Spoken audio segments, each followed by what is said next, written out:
Hey everyone, welcome back to another episode of Fuzzy Memories from the Road with myself and Dustin Pari. How you guys doing? So we've traveled quite a bit so far in these episodes. Now we're going to a place we've never been before, and that was Spain. We had two locations. They were both castles. The first one, we were in Madrid. And all I really remember is it was cold and it was rainy and it was just cloudy and kind of depressing when we were there. I don't know, Dustin, do you remember anything different than that? Cold, rainy, depressing. Reminds me a lot like being here in Rhode Island this time of year. And I remember actually one of the days that like we weren't filming, we went to go try to have lunch. And I remember going and waiting, and there was like, it was almost like a monorail that went through town. It was like in a weird, but it was like an industrial park. And I remember being really cold and waiting for this stupid little thing to come along so we could all get in. And it was awful. I do remember that. Now that you mention it, I Right? do It was remember awful. that train. Yeah. Because it Well, was just odd because it was like a park and then this thing would show up and you would go somewhere else. yeah, so Which I realize is how trains work, but it just didn't fit the location at all. It was like something from Disney World in an industrial park, but it's always raining and sad. well, and another mention, and I think we talked about this previously, but we rarely got any vehicles as a cast. Once we arrived, we were pretty much on foot or trying to figure out a way to get from place to place. And so the train, you know, as long of a wait as it was, because it arrived at very specific times. Right. So, like, if you were late, then you were sitting there for like 4 hours until the Yeah. next one. Yeah. They don't run as regularly as they do here in the States. Oh. Yeah. So our first stop, I actually have the case file for this one. It's Castillo Corcera, Let's see it. and There it is. that was in Madrid. So this was kind of like the typical looking castle. That's what I do remember. I know that it was built in like the late 14th century, so super old. Hmm. I don't think we got anything there at all. I barely remember being there at all. Like I think it was very like a vanilla, open and shut, could explain away everything case, right? Yeah, I think we debunked absolutely every claim, and I think that the claims themselves weren't as strong as maybe they could have been. Yeah. I think there was like cold spots and like things like that that you know you're in a castle. A 1400s castle. Yeah. Yeah, so you're bound. We've stayed in plenty of castles, and I will Right. tell you, you're gonna come across a random draft. Yeah. Especially in the winter, because it was always like we were chasing winter because it was cheap to travel. So you're always freezing and you're in a place that does not have heat. It's like, Right. oh, do you feel the cold spot? Like the whole damn place is a cold spot. Yeah. Yes. No, totally true. Um, yeah, I have a hard time remembering anything about this place. I want to say there was something to do with like a devil worshiper guy or something. He like Oh, bought this the is the place. Satanist place. Yeah. Yeah. And I'm sure one of us at some point in time tried to like call out the devil himself, but it obviously never happened. So Probably you. It was probably you. probably. Well, you know, I have stood on many a gateway to hells. Indeed. For sure. Just checking it off the list. Yeah. But he was like the second or like a secondary owner. It wasn't like it was built for satanic worship. It was like No, well, I'm somebody else bought it. assuming, right, yeah, no, I'm Yeah. assuming if it was built in like the late 1300s Yeah. early 1400s that there had been many owners to it. And I want to say that this was fairly contemporary, like maybe the 80s or the 90s or I something. feel like the 70s was a big time for Satan. Yeah, well, it might have been the LSD too.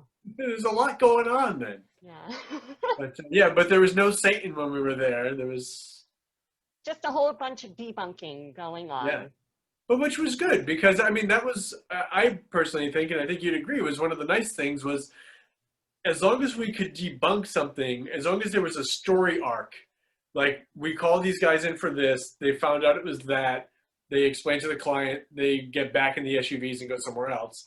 Because there were some where there was nothing either way. It was like, well, now we have to go film somewhere else again, you know, and that was always painful too. Well, right. And I don't know how you feel about this, but for me, look, you know, I'm a skeptic, but obviously I would love to find definitive proof and like be the one to figure it out. I would love that. But I also felt very proud of us, you know, as a group of investigators when we were able to provide solid alternative explanations to things, Right. because that was our job. Like we were doing our job. I Yeah. always hated when we took the middle of the road. Like I always hated saying, well, it could be, but it wasn't, you know? Yeah, the weird activity thing was always like, well, yeah, like we don't know why this is happening, but it doesn't seem to be spiritual in nature, but we don't know why it's happening either. But yeah, it was nice when there was a clear cut like finish one way or the other. For sure. Yeah. Absolutely. And I There think was that happened here. we did not find Satan in Spain, so that was it for that cast. All right. Adios. See you later. And like sometimes it's happened though. Like we went through a spell, and I know, you know, production and like they did their best to get us good locations, but sometimes like the places just didn't live up to the hype, you know? Right. No, it's Yeah. true. And a lot of times things get lost in translation too. Like this show is so different from filming domestically. And, you know, we all did the crossover episode to GH up in New Hampshire. You worked along on GH. I've produced domestic ghost shows. And coming from domestic to international, there are so many challenges with an international show. One thing in particular is time. People in different countries don't seem to abide by the rules of time like we do here in the States. So if you say we're going to be there at 2 p.m., they're usually like, okay, 3, maybe 4. Right. No, 2.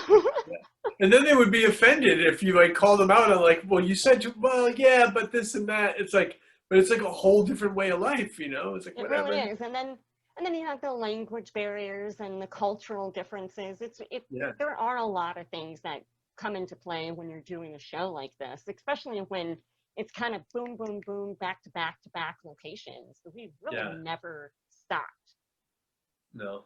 I remember being in like Ireland, and like certain counties have like an additional day of the week off, but it's not consistent from county to county. So it's like Tuesday here, we only work half day, but next town over is like Wednesday. I remember being in England and going somewhere to try to mail something. It was the middle of the week. Like, well, we don't sell post on Mondays. Like, what the hell are you talking about? Like, you're open. Like, what do you sell bread today? Like, what do you do? I never understood like those weird nuances. I remember South America, I was all screwed up at siesta time, like, because I'd always be hungry, and like, oh no, we're closed. I'm like, it's the middle of the day. What the hell are you closed for? You see people sleeping. It's crazy. I remember going way back to, where were we? We were filming, I think it was like Pradyama. It was like we were filming in Slovenia or Slovakia. So one of the previous Fuzzy Memories episodes, when we were talking about one of those locations, we were actually staying in Italy. We were staying in Trieste, Italy. Trieste, yeah. Yeah, it was like this seaport town. Yeah, beautiful place. Really, it was like a really great place. It had a really weird history. It had like an internment camp there during World War II and all of that. But when we were there, I remember like the town shut down at like 7 p.m. And, we had flipped hours. So we were Right. working, nights and whatever. And even the traffic lights, they would shut the traffic lights off. Like, no one was driving. The whole thing, it was like quarantine back Yeah, then. that was So, great. yeah, I mean, there have been a lot of places like that, I that love it was a that town struggle. though. You know what? I remember too at that town. I remember because I used to just sit outside a lot, like because like you said, we didn't have vehicles, so like I'd walk around or whatever. I remember coming out of our hotel. I remember the hotel. I remember coming to the hotel and I went up to the right, and there was like a traffic circle there, and there was a bus stop. And I remember the first day I was sitting there, I was like, wow, like this young couple's like super affectionate, like at the bus stop. Like we're doing like under the shirt stuff in public during the day at the bus stop. I was like, that's really passionate. And then I realized like every day I'd sit outside, this was like common practice. Like there was the PDA level was like off the charts. People were getting really very handsy at the bus stops at Trieste. I remember that. I mean, I want to remember other things. But that's what I got. Well, maybe that's one of the reasons they call it the romance language, Italian. Yeah, There you it's go. right. The Latin root gets them all fired up. No, so I mean, it was a struggle a lot of times, especially not having a mode of transportation. And we were really on our own. The cast was. The crew had their own set of issues, and I totally understand that, but at least they had like vehicles to like get out and go. Um, but yeah, going back to Madrid, cold, rainy, Yeah.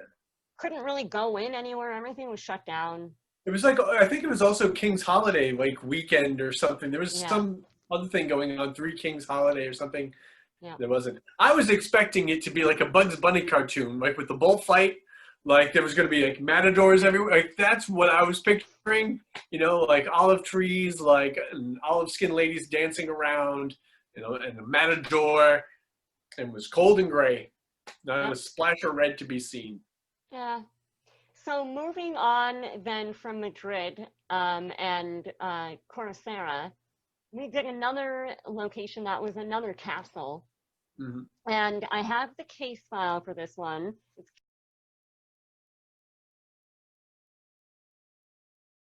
Castel de Escales. Oh, yeah. And You're very much like Vanna White, Brandy Green. well, she is getting old and I do need a job. So There you go. You can turn letters with the best of them. um so this one's another one that I have a hard time remembering anything about. I think we debunked everything on this one too. Yeah, this was one of those rare double shot debunk episodes, which again, I think maybe not exciting for people that like, I want to see a ghost, I want to see a ghost. But for those that like respect the paranormal for the fact that a lot of times what we think is paranormal is actually something that can be explained, I think it lends to our credibility for that. At least there was that. Right? Probably not very exciting episode, perhaps, but you know, Well, and I think that that speaks to, the viewers, the demographics that we had. We had a very clean, I feel like we kind of had a clean cut um, separation between our viewers. So we had the people that just wanted to be scared, they wanted to be entertained, and yeah, that was that. And then you had the other group of people that were paranormal investigators that went out with their own teams and they kind of understood the lingo. They understood that you could sit for 8 hours in the dark and not get anything. So I feel like those debunk episodes appealed more to that base. But you can't please everyone, you yeah, just try to do your best. yeah. We're kind of like the hometown buffet. We get a little something for everybody. You're not going to leave completely satisfied, but you'll probably be okay. It's enough to sustain you on to the next stop. It's true. So yeah, you're right. This is a location, or this is a location, Spain as a whole, Yeah, that we had two debunks, which from what I remember, they were solid debunks, both of right. them. And Yeah, I it think wasn't that just maybe this, maybe that. this one, I think, I want to say that this is the one where we had so this was an interesting situation with GHI. GHI was like the little brother to Ghost Hunters, right? We were just the international crew, basically. Right. But really, our day to day, we really had nothing to do with Ghost Hunters. Like, Yeah. you know, Right. we were very separate from them, just Yeah. same network, same production company. Same But production company, yeah. that was pretty much it. And this location, there was like a claim of a sink that would just like apparently turn on by itself. Right. And Yeah. so the producers, I remember Dave Hobbs, he's like, you got to call. So I don't know who it was. It was you and Barry, someone Right. had to make that call to the GH crew to The try to awkward get television phone call. The awkward phone call where obviously they're on camera waiting for a phone call to come in so we can ask them plumbing questions. They live with a camera crew following All the them time. 24/7. They're just They're very always there, dedicated. Dustin. Very dedicated people. Yeah. You're just like, It was crazy.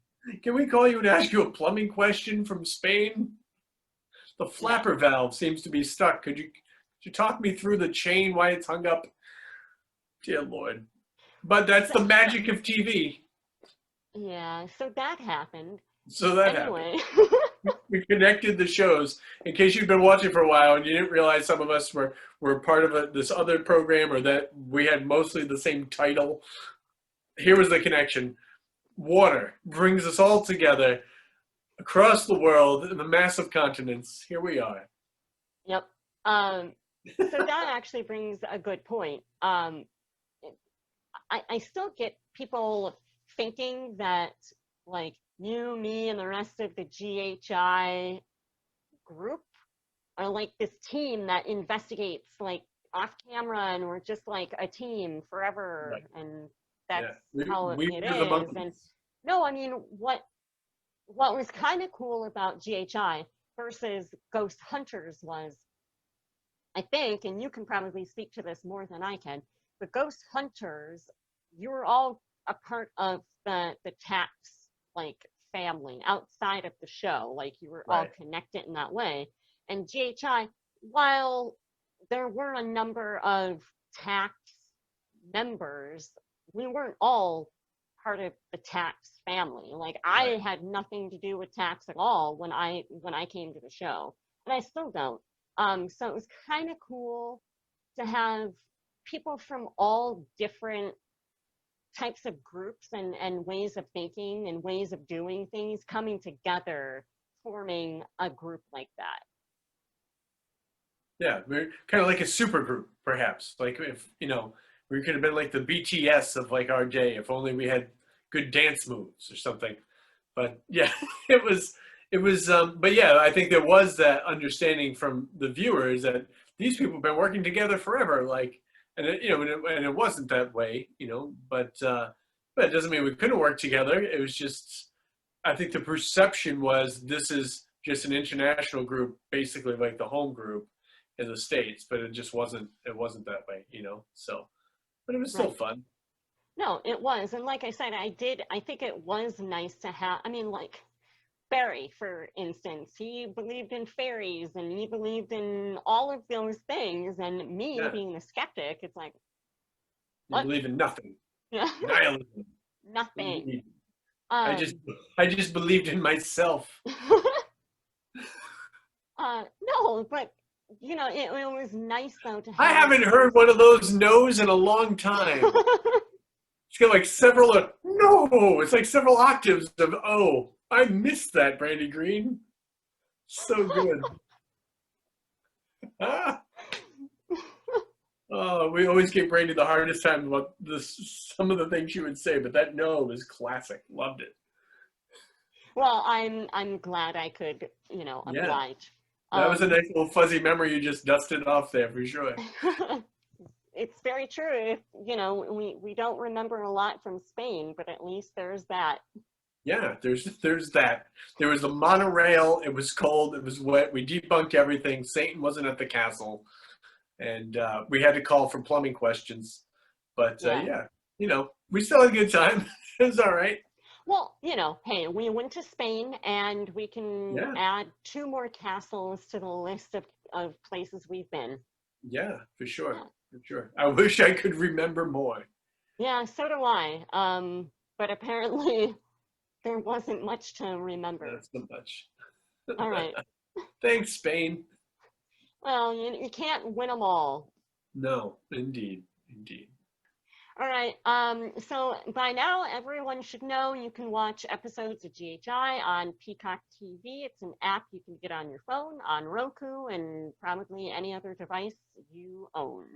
So watch the corresponding episode that we're talking about, and then jump over here and watch the behind the scenes of memories that are most likely very inaccurate.